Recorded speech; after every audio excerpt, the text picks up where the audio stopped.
有缘人，你知道心不死则道不生后面那一句是什么吗？心不死则道不生，欲不灭则道不存，心不苦则志不开，身不苦则福禄不厚，不破不立，小欲心生，凤凰涅槃，向死而生。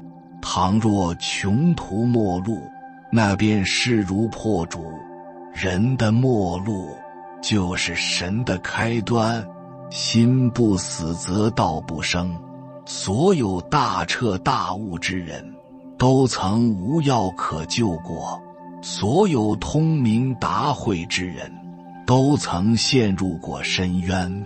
越是不顺的时候，越要沉得住气。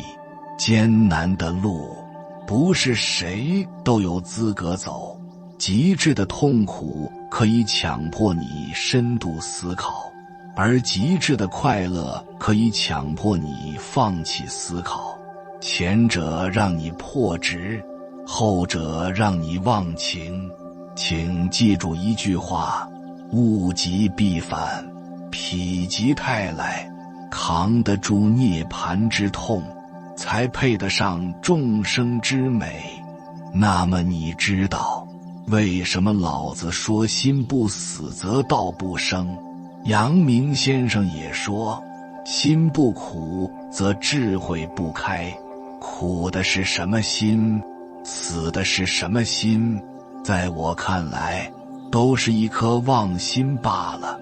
岂不知心体原本纤毫无瑕，灵性十足，只是这颗妄心遮蔽了原本的心。就像被绳缠绕的人，被鼻环锁住的牛，被笼子关住的虎，一把这妄心破开，放本心出来，也就恢复了自然天性。所谓灵性，所谓天人感应，所谓预知未来，也是心体恢复后自带神通之意。因为所见所闻即是妄心所造之患，妄心除，智慧开，道则生，得见如来本性。心体没了蒙蔽，便能重新看清世界的原本面目。世事无常，人生来是苦，也无法躲避。这个人生就像在演电视剧一样，个人扮演各种不同的角色，剧情发展悲欢离合，喜怒哀乐，看戏的人也随着剧情忽喜忽乐，忽忧忽悲。我们看娑婆世界也是一样，顺境、逆境，善的、得的，心境随之起伏。人生实苦，就不要过于追求享乐，经历你该经历的苦。人生没有多余的每一步，哪怕是痛苦，这些苦要么带来成长，要么带来觉悟。苦尽才能甘来，身经苦，人生才有贵；心里苦，人生才有慧。身不苦，则福禄不厚。菜根谭中说，达是以心福处为乐，终为苦心换得乐来。王阳明因反对宦官刘瑾，受杖刑，坐牢后又被流放到贵州龙场驿站。刚开始面对随时会丧命的恶劣环境，想死的心都有。慢慢的，他接受了现实，并学会自找乐趣。他每天都会坚持静坐，凭着自己的记忆读理学。为了排解了忧闷，王阳明用大白话唱民歌，跳最狂热的舞蹈，还给土著人讲心学。就这样，王阳明不仅健康地活了下来，而且还悟出知行合一的心学大道。常言道，身不苦则福禄不厚，心不苦则智慧不开。吃苦等于吃补，生活中有不如意是常态，扛得住涅槃之痛，才配得上众生之美。苦是人生进阶之时，学习知识，磨练技能，都需要汗水和努力，都离不开吃苦。无论处在何种境遇，都能苦中作乐，照顾好身心健康，人生就赢了一大半。曾国藩说，好人半自苦中来，莫图变异。梁启超曾说，文正固非有超群绝伦之天才，在病时诸贤节中称最顿拙。曾国藩在同时代的大人物里是资质不高但特别能吃苦的人。左宗棠14岁中秀才，李鸿章17岁中秀才，曾国藩却一直考了7次，一直到23岁才进陪榜末。曾国藩自己说，愚性鲁钝，他人目下2、3行，愚或极读不能终1行。别人看书都看完2、3行了，他1行还没看完，别人都背完了，他可能还没读书。但是曾左李3人中，论成就却是曾国藩第一。虽然天赋不高，但是曾国藩肯吃苦，肯下死功夫。年少时，他读书出了名的勤奋，每天都要完成自己的读书任务，完不成绝不睡觉。读书的时候，一句搞不懂，他就不读下一句，遇到问题一定硬钻过去，做事不留死角。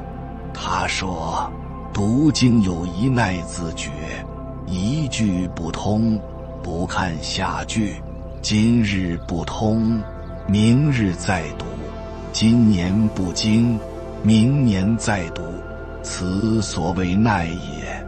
困时切莫间断，熬过此关，便可少进，再进再困，再熬再奋，自有亨通精进之日。也正是凭着这份努力，曾国藩才能脱胎换骨，从一个湖南乡下青年登上国家的政治舞台。他曾对儿子说，能吃天下第1等苦，乃能做天下第1等人。宝剑锋从磨砺出，梅花香自苦寒来。这个世界上没有人的才能是天生的，都是一点点磨练出来的。一个人唯有吃得了苦，才能站得住脚，立得住身。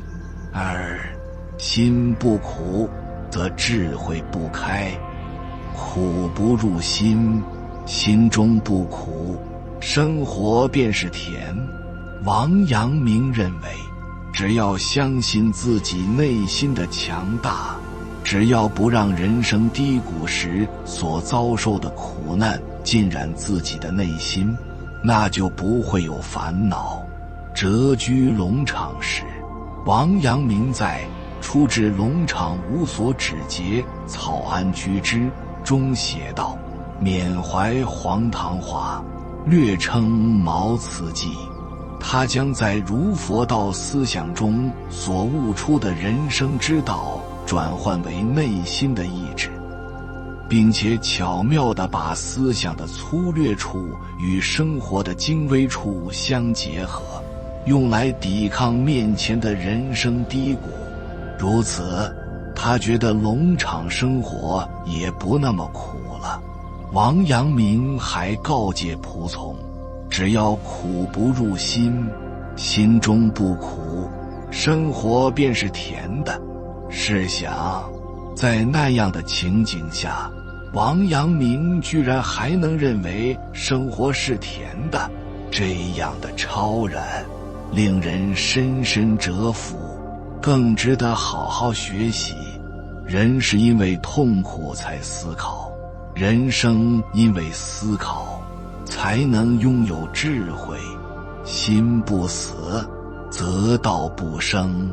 所有大彻大悟之人都曾无可救药，所有通明达慧之人都曾陷入深渊。人是因为痛苦，所以才思考，经历苦难是为了内心通明，坦然面对无常。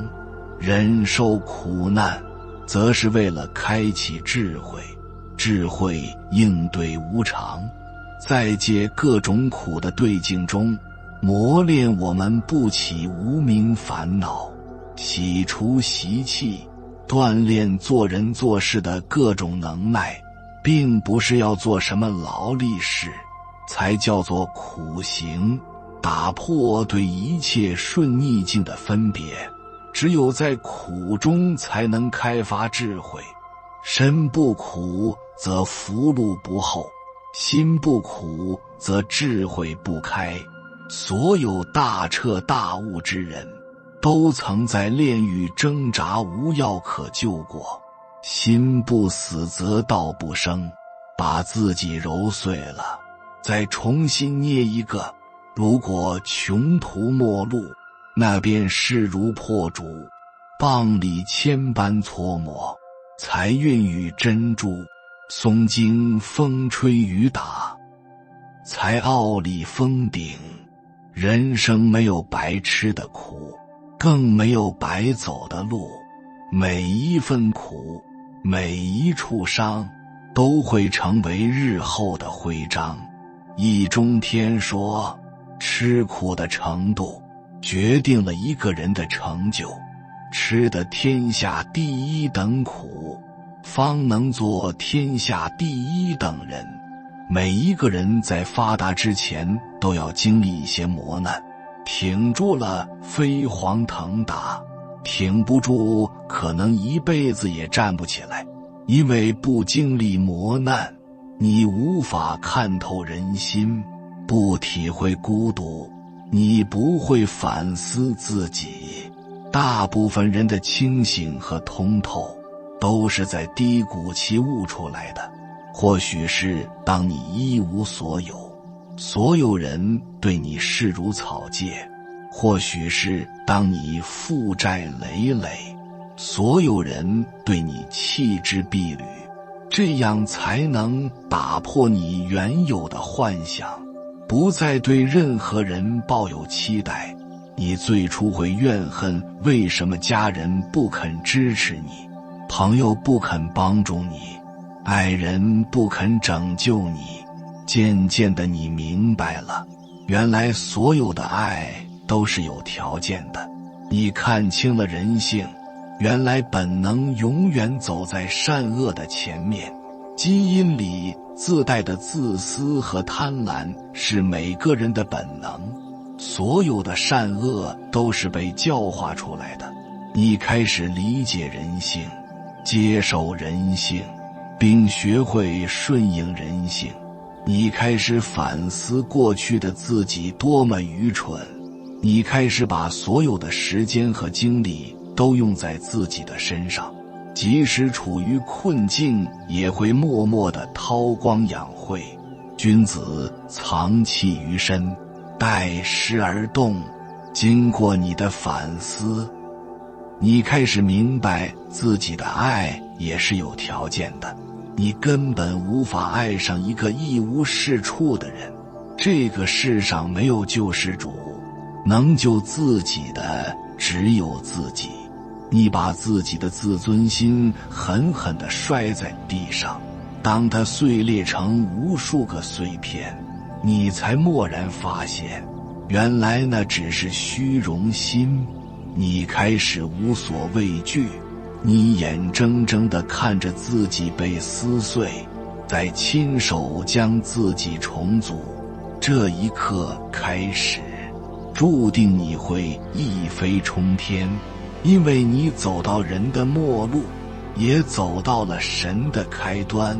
的确有一些痛苦和磨难，可以让人看透真实的人性，读懂生存的法则，看清真实的世界，最终成就一个人。人在顺境中的确很难离开舒适区，人在逆境中却能产生更多的思考。所以有了吃的苦中苦，方为人上人这句话。可有的人经历一次磨难就可以脱胎换骨，而有的人吃了一辈子的苦，生活也没有任何转变。所有的经历都在于引导你，绝非定义你。从低谷期爬出来的过程，就像把铁矿石炼制成钢的过程。有人一锤下去变成一堆残渣，而有的人百炼成钢。好似每一个伟大的人都经历过极致的苦难，这些苦难被人拿来赞扬，却不知道更多的人因为苦难变成了累累白骨，而不被外人所知。苦难从来就不值得被赞扬，苦难就是苦难，它不是什么宝贵的财富。最终成就一个人的根本就不是什么苦难，而是他的思想、认知、勇气和对这个世界的热爱。如果他没有这些东西，只会被苦难打磨得萎靡不振。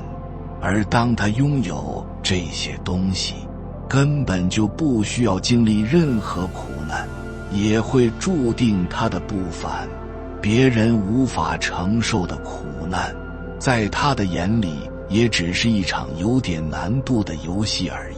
人们缺少的从来也不是苦难，而是思想、认知、勇气和热爱，这些才是真正的财富。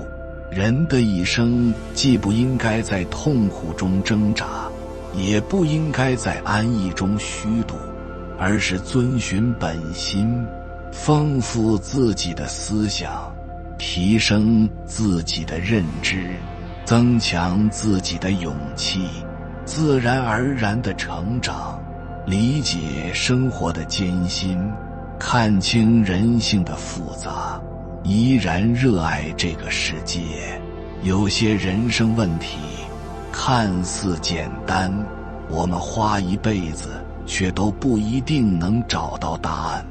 每个人都会有看不到人生意义的时刻，在那些找不到人生意义的时间里，人们是怎么继续生活下去的呢？每个人都有自己的因果，不要互相强加和消耗。觉醒的人1%是靠别人提醒，99%靠的是社会的千刀万剐。每个人都需要去经历，需要自己悟，不要随意干扰，要允许别人做别人，允许自己做自己，而不是互相强加和消耗。当你的认知超出了对方，他就会本能的防卫和抵抗，因为每个人都在证明自己是对的，自己的尊严不可被侵犯。正所谓，佛法虽大，不度无缘之人；天域虽广，不润无根之草。烂泥趴得好好的，你非要给它扶上墙，咸鱼躺得好好的，你非要给它翻个身；朽木活得好好的，你非要把它雕成材。这究竟是他们的错，还是你的错？试图去改变别人，纠正别人，唤醒别人，是一个人最大的执念。自己不醒悟，怎么度他人？他人若醒悟，何须你来度？允许身边的人犯错，看着他们接受惩罚，是一个人最大的慈悲。哪怕是亲近如朋友、恋人、父母，都不要试图改变他们，否则你会掉进去出不来。看着身边人接受惩罚，不去打扰别人的因果，是一个人最大的智慧。一旦你介入他人的因果，就会有很多冤魂债主来找上你。他们有他们的因果，你有你的因果。别人做得不够好是别人的事，他们自然会有相应的惩罚，跟我们没有任何关系。但我们自己的每一分不到位的地方，都会反映到我们最终的结果上，丝毫不差。我们的精力太宝贵，请把所有精力用在自己身上，包括提醒自己、管理自己、提升自己。教育人是学校的事，改造人是监狱的事，选择人是团队的事。成年人只能筛选，不能去改变。人教人教不会，只教人一次就够。